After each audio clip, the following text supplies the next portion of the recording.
दोस्तों, दुनिया भर में कई ऐसी जगहें हैं जो कि अपने दामन में काफ़ी रहस्यमयी घटनाओं को समेटे हुए हैं। इनमें से कुछ जगह काफ़ी खूबसूरत होने के साथ साथ काफ़ी डरावनी भी होती है। ऐसी रहस्यों से भरा हुआ गांव भारत में भी है जिसका नाम कुलधरा है। ये गांव राजस्थान के जैसलमेर जिले में स्थित है। माना जाता है कि ये गांव शापित है और यहाँ भूतों का बसेरा है। लेकिन पहले ये गांव काफी खुशहाल और सुंदर हुआ करता था। तो ऐसी क्या घटना हो गई कि जिससे ये गांव रातों रात खाली हो गया? आखिर क्यों इस गांव को शापित माना जाता है? तो दोस्तों, अगर आप इसके पीछे का रहस्य जानना चाहते हैं तो इस वीडियो को लास्ट तक देखिएगा, क्योंकि इसके पीछे कहानी काफी दिलचस्प है। नमस्कार दोस्तों, मेरे चैनल में आपका एक बार फिर से स्वागत है। कुलधरा एक छोटा सा गांव है जो कि राजस्थान के जैसलमेर जिले से करीब 18 किलोमीटर दूर स्थित है। कहते हैं सन 1291 के आसपास रईस और मेहनती पालीवाल ब्राह्मणों ने 600 घर वाले इस गांव को बसाया था। यह भी माना जाता है कि कुलधरा के आसपास 84 गांव थे और इन सभी में पालीवाल ब्राह्मण ही रहते थे।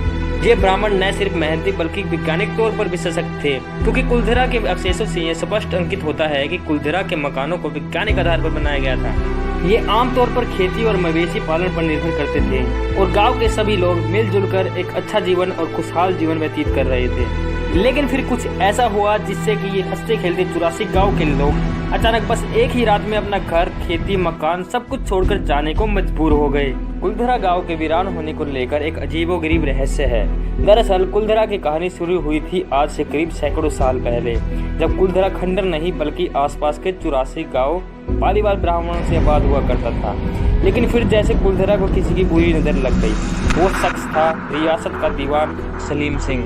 वो बहुत ही ज्यादा क्रूर आदमी था। अय्याश दीवान सलीम सिंह की गंदी नजर गांव की एक खूबसूरत लड़की पर पड़ गई थी। दीवान उस लड़की के पीछे इस कदर पागल था कि बस किसी तरह उसे पा लेना चाहता था। उसने इसके लिए ब्राह्मणों पर दबाव बनाना शुरू किया। हद तो तब हो गई कि जब सत्ता के मद में चूर उस दीवान ने लड़की के घर संदेश भिजवाया कि यदि अगले पूर्णमासी तक उसे लड़की नहीं मिली तो वह गांव पर हमला करके लड़की को उठा कर ले जाएगा। दीवान और गांव वालों की ये लड़ाई अब एक कुंवारी लड़की के सम्मान की भी थी और गांव के आत्मसम्मान की भी। गांव की चौपाल पर पालीवाल ब्राह्मणों की बैठक हुई और 5000 से ज्यादा परिवारों ने अपने सम्मान के लिए रियासत छोड़ने का फैसला कर लिया। कहा जाता है कि निर्णय लेने से पहले सभी 84 गांव वाले एक मंदिर पर इकट्ठा हो गए और पंचायत ने फैसला किया कि कुछ भी हो जाए अपनी लड़की उस दीवान को नहीं देंगे।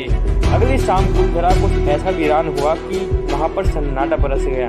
बस एक ही रात में कुलधरा समेत आसपास के सभी गांव खाली हो गए। जाते जाते वे लोग इस गांव को श्राप दे गए कि इस स्थान पर कोई भी नहीं बस पाएगा, जो भी आज भी दिखाई देता है। कुलधरा की सुनसान और बंजर जमीन का पीछा वह श्राप आज तक कर रहा है। तभी तो यहाँ पर आज तक कोई नहीं बस पाया। कहा जाता है कि यह गांव भूतों के कब्जों में है। टूरिस्ट प्लेस में बदल चुके कुलधरा गांव घूमने आने वालों के मुताबिक यहाँ रहने वाले पालीवाल ब्राह्मणों की आहट भी सुनाई देती है। उन्हें वहाँ हर पल ऐसा अनुभव होता है कि कोई आसपास चल रहा है। बाजार के चहल पहल की आवाजें आती है, महिलाओं के बात करने की आवाजें आती है। प्रशासन ने इस गांव की सरहद पर एक फाटक बनवा दिया है, जिसके पार दिन में तो सैलानी घूमने आते हैं, लेकिन रात में फाटक को पार करने की कोई हिम्मत नहीं करता। कुलधरा गांव में एक मंदिर है जो कि आज भी सांप से मुक्त है। एक बावड़ी भी है जो उस दौर में पानी पीने के काम आती थी। एक खामोश गलियारे में उतरती हुई सीढ़ियां भी है। कहते हैं शाम ढलने के बाद अक्सर यहाँ कुछ आवाजें सुनाई देती हैं।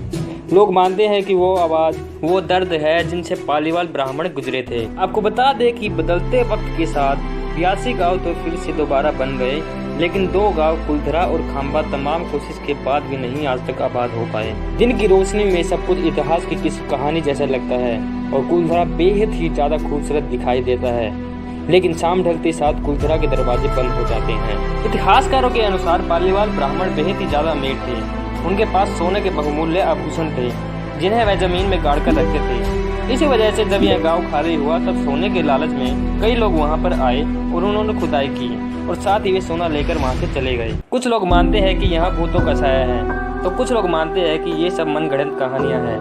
तो वास्तुशास्त्री ये मानते हैं कि यहाँ पर असल में नेगेटिव एनर्जी है, यानी कि नकारात्मक ऊर्जा, जिसको लोग भूतों का नाम दे देते हैं। सच्चाई चाहे कुछ भी हो, लेकिन कुलधरा में आज भी राजस्थानी संस्कृति की झलक मिलती है। इसकी खूबसूरती को देखने के लिए लोग देश विदेश से यहाँ आते हैं। ये पर्यटकों द्वारा देखी जाने वाली सबसे खास जगहों में से एक बन गई है। ये गांव राजस्थान के सबसे आकर्षण स्थलों में से एक है। अगर आप यहाँ घूमना चाहते हैं तो यहाँ घूमने का सही समय अक्टूबर से मार्च के बीच में सही रहेगा, क्योंकि इस वक्त गर्मी थोड़ी कम पड़ती है। ये उन लोगों के लिए स्वर्ग के समान है जो यात्रा के दौरान भारत में खास अनुभवों की तलाश में रहते हैं। तो दोस्तों, आज की वीडियो आपको कैसी लगी? इस वीडियो को ज़्यादा से ज़्यादा शेयर करें, कमेंट करें और इस चैनल को जल्दी से जल्दी सब्सक्राइब कर लीजिए। तो मिलते हैं दोस्तों आपको अगली वीडियो में। जय हिंद, जय भारत, धन्यवाद।